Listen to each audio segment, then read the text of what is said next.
relax. Today we're going to talk about that. As you can see, I'm in my favorite park. This is Branch Brook Park in Newark, New Jersey. And I've got my sheet on the floor and Marcus Aurelius' meditation.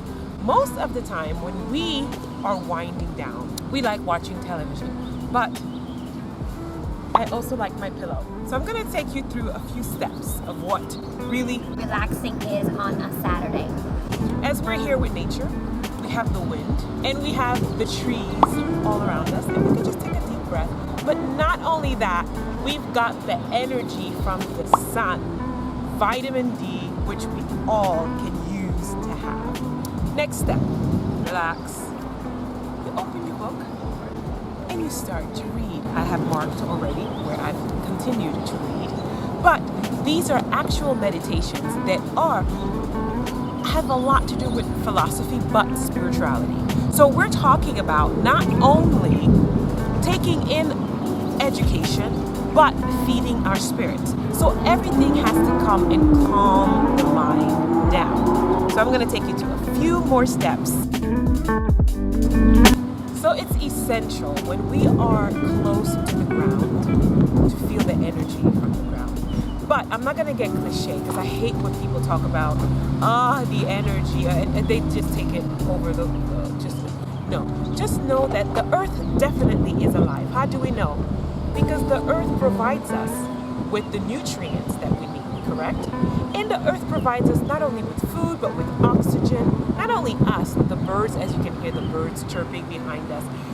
Definitely everything that we need is provided by this place we call Mother Earth. The good, the bad, the ugly, the water, fire, ether, you name it. One thing my grandmother used to do every single day, she used to go outside and just stand in the sun.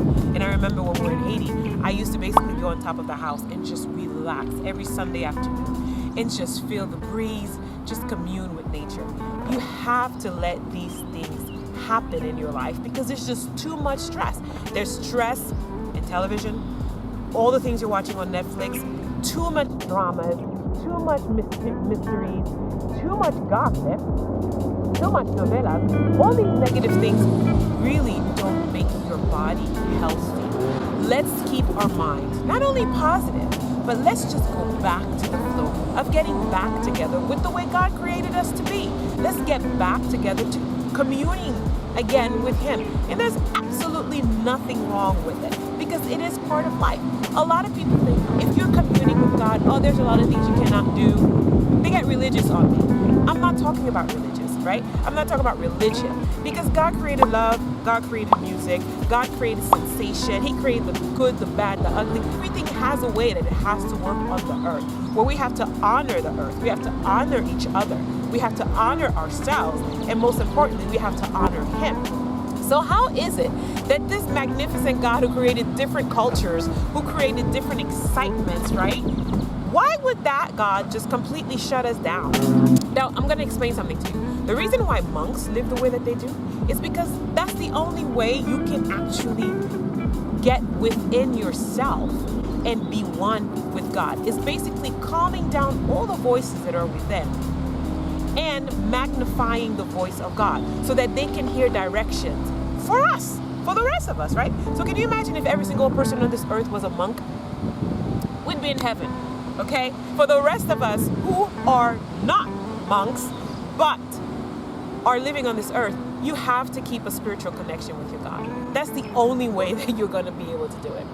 If you think any other way that you try to go about doing it, something in you is always going to be missing. Always know the aim is spirituality, but spirituality in the sense of oneness with who you are, oneness with your Creator, not repetitive patterns, not following someone.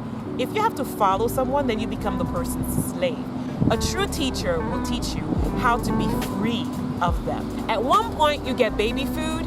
Next point, you get meat. And when you get meat, that's when you are unleashed to the world.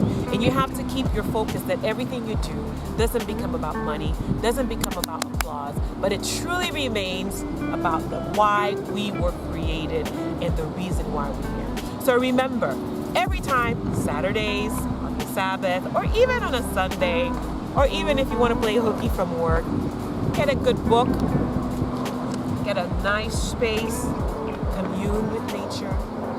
Have no problem just relaxing and just chilling, right? Be yourself, be happy, and let everything flow. Until next time, this is Judith Morales saying